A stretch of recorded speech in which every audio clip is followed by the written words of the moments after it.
Bonjour à toutes et à tous, ici Moontorus et je vous souhaite la bienvenue dans ce Morning Bull Run de bonheur et de bonne humeur. Ce qu'on va faire aujourd'hui, c'est que nous allons parler de l'administration de Donald Trump qui va changer. On a bientôt la fin du mandat de Jérôme Powell là qui se prépare et ça annonce de belles choses pour la suite. Non pas que Jérôme Powell fait mal son travail, mais simplement que ses remplaçants vont certainement apporter une grosse bouffée d'air frais et d'oxygène pour le marché crypto et pour nos portefeuilles. On verra ça, je vais pouvoir également vous parler de la flat tax en France qui risque d'augmenter, c'est franchement inadmissible, on va pouvoir voir ça ensemble. Et je vais pouvoir également vous annoncer le gagnant du concours qui va remporter un mois d'accès au Taurus Circle, puisque nous sommes le 1er octobre et que c'est la première vidéo du mois, tout simplement. J'espère que vous êtes chaud.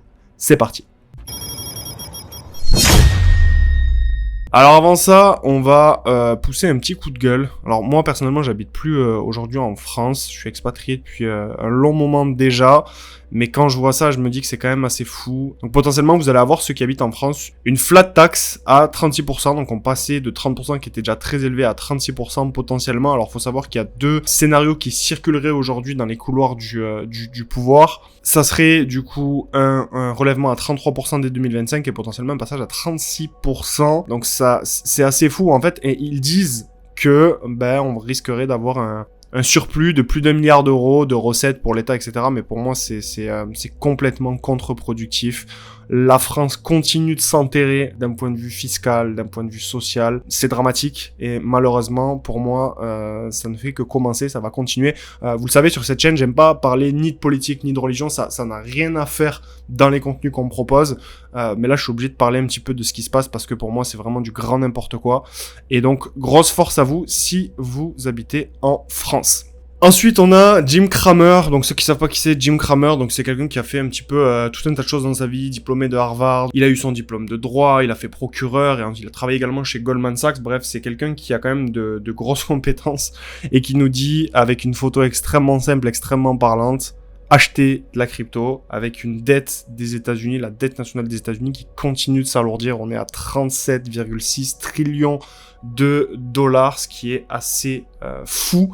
Et donc forcément, le message est clair. Je pense qu'il n'y a pas forcément besoin de développer un peu plus que ça, mais je trouvais que c'était une image intéressante à vous mettre. Vous faites évidemment votre propre avis et évidemment toutes les cryptos ne vont pas dans le sens d'une résolution du problème de la dette ou ne sont pas forcément limitées en termes de quantité, mais en tout cas voilà, le message est là et ça va bien avec le contexte. Et pour moi, plus on va avoir un marché crypto qui va se développer, qui va prendre en valeur, qui va prendre en maturité, qui va être régulé, où il y aura tout un cadre réglementaire qui sera mis en place avec beaucoup d'innovation, etc. Et si en parallèle on a une dette qui continue de s'alourdir, pour moi c'est plutôt bon signe pour nous. Surtout que je vais vous parler juste après de ce à quoi je m'attends concernant la baisse des taux d'intérêt et pourquoi. D'ailleurs, on a la SEC et la CFTC, donc surtout Paul Atkins qui a déclaré, il y a eu une table ronde là concernant les cryptos qui s'est tenue lundi, il me semble, de mémoire, et on a les crypto-monnaies qui sont la priorité numéro 1 pour ces deux organismes d'État.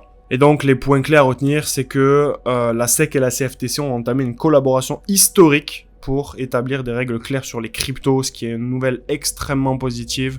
Et on a Paul Atkins qui a mis en lumière la complexité croissante de la régulation des cryptos, soulignant l'urgence d'une coordination renforcée entre les différentes agences pour naviguer dans ce paysage en pleine expansion. Et donc c'est une excellente nouvelle pour le marché crypto. Vous le savez, quand on a de la régulation, ça amène des capitaux et les capitaux soutiennent l'appréciation des prix, évidemment, sur le moyen long terme. Ensuite, ce que je voulais vous partager, on a Donald Trump qui a publié cette actualité concernant Jérôme Powell.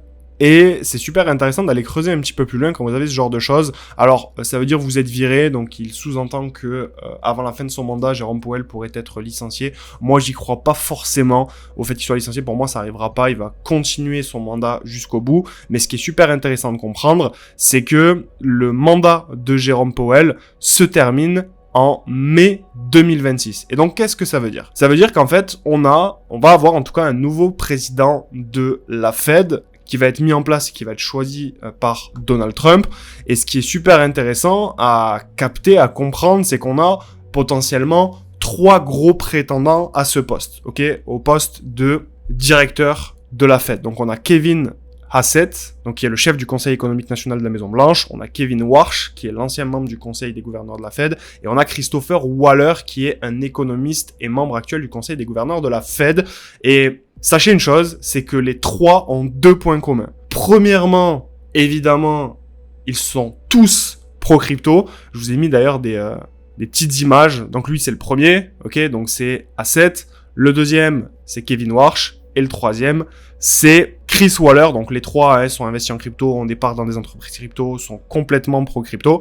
Mais surtout, on a les trois qui sont complètement alignés avec les positions et l'administration de Donald Trump, et donc qui sont en faveur évidemment d'une baisse prolongée des taux d'intérêt sur le long terme. Avant de continuer les Taurus, c'est l'heure du concours YouTube. Chaque mois, on fait gagner 30 jours d'accès au Taurus Circle à l'un d'entre vous. Le Taurus Circle, c'est notre groupe privé où l'on va t'accompagner pas à pas dans les 25 niveaux d'enrichissement grâce à notre méthode des engrenages. Concrètement, tu reçois nos stratégies, l'accès direct à la communauté et à toutes nos académies, nos positions expliquées avec transparence et surtout un plan clair pour éviter les erreurs et progresser beaucoup plus vite que les autres. Pour participer, rien de plus simple, like cette vidéo, abonne-toi et laisse ton commentaire. Le gagnant est choisi parmi les meilleurs commentaires et annoncé dans la première vidéo du mois. Et comme nous sommes sur la première vidéo du mois, félicitations à Olivier Adam, tu remportes 30 jours d'accès au Taurus Circle. Tu peux nous contacter soit sous un commentaire d'une vidéo YouTube ou soit sur Instagram directement pour récupérer tes accès.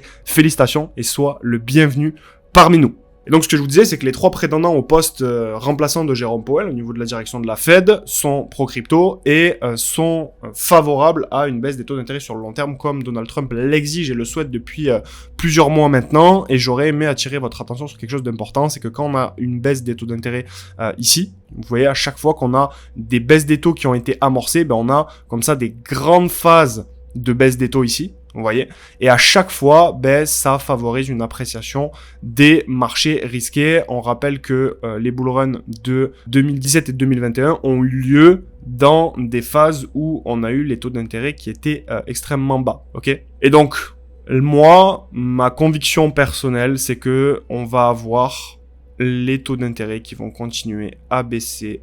Plus les mois vont passer, plus on va avoir des taux qui vont descendre. Et donc, c'est une excellente nouvelle. Et il y a deux aspects. Il y a l'aspect psychologique où, évidemment, ça va être pricé à l'avance sur le court terme. Évidemment, il y a des capitaux qui vont se déplacer. Donc, c'est en lien avec la régulation. C'est en lien avec les ETF, dont on parlera d'ailleurs dans le canal Telegram. Je vous invite à le rejoindre dès maintenant. Je vous ferai un petit post là tout à l'heure sur les ETF parce qu'il y a des ETF qui vont être acceptés là et surtout des ETF Solana, donc on verra ça dans le canal Telegram.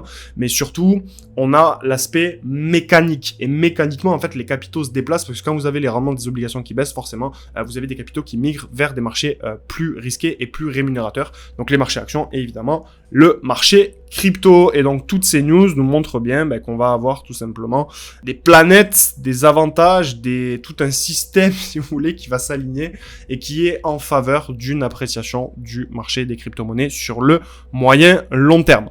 On peut également faire un petit tour rapide là sur Bitcoin, donc le graphe qu'on suit ensemble depuis des semaines maintenant, voire des mois maintenant. Que vous dire de plus? Ben on est revenu dans la zone là que je vous avais partagé. On est venu pile poil, c'est fou quand le marché est relativement précis. Je vous avais dit que le niveau que j'attendais c'était celui-ci, donc c'est plutôt un niveau en 4 heures potentiellement dans un premier temps.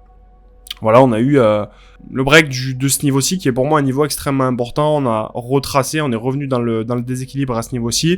Et là, pour moi, on peut potentiellement repartir. Ça nous empêchera pas de revenir chercher plus bas là parce que là on est vraiment sur du très court terme. Il faut toujours regarder le daily. C'est vraiment le daily qui est très important. Et donc maintenant, le niveau que je vais surveiller pour vraiment essayer de comprendre ce que va faire Bitcoin, c'est complètement clairement ce niveau-ci. Et pour moi, dès qu'on va casser, franchement, clôturer en daily au-dessus de ce niveau-ci, on aura 80-90% de probabilité de pouvoir aller chercher de nouveaux plus hauts sur BTC, malgré qu'on ne soit pas à l'abri, on ne soit pas forcément protégé à 100% de venir chercher ce niveau-ci. Et pourquoi pas ce niveau-ci, hein. D'ailleurs, ça serait extrêmement sain, ça liquiderait tout le monde, ça ferait peur à énormément de personnes. Et pour moi, si on vient chercher ces niveaux-ci là, clairement on va faire ça, hein. On va remonter clairement directement parce que plus on liquide de gens, plus il y a d'argent qu'on vient chercher en bas, plus on a un marché qui panique et plus c'est bon pour repartir violemment par la suite. C'est tout pour ce Morning Bull Run, j'espère que ça vous a plu. Si c'est le cas, n'hésitez pas à laisser un like, à poser toutes vos questions en commentaire. Et on se retrouve très prochainement pour une prochaine vidéo sur la chaîne YouTube.